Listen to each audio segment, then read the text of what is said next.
Това е дългоочаквания ремонт на моста, но не е този, който се надявахме да се случи. Според мен е козметичен ремонт и се надявам все пак да се закърпи положението и да може да отвори моста двупосочно. От преди година и половина е проблема. Едното пешеходно перило падна в реката, махнаха го, отстраниха го, понеже идваха и големи води.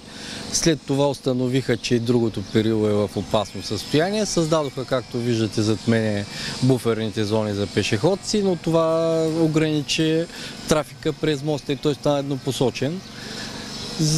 Това ни води до едни неудобства в смисъл, че се получават натрупвания, особено когато станем обходен път при ПТП или затваряне на пътя Русе-Бяла, става проблем.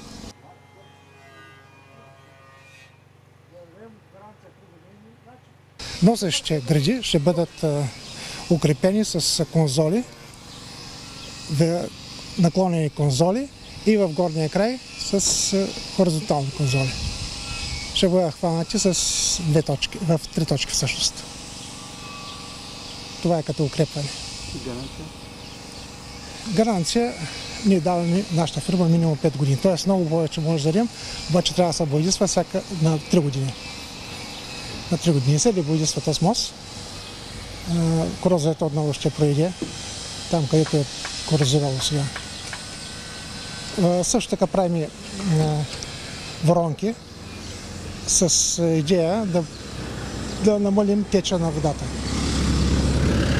Това е като козметично ще оправим моста, механично ще го оправим и освен това ще го боядисваме с корозостойчиво покритие.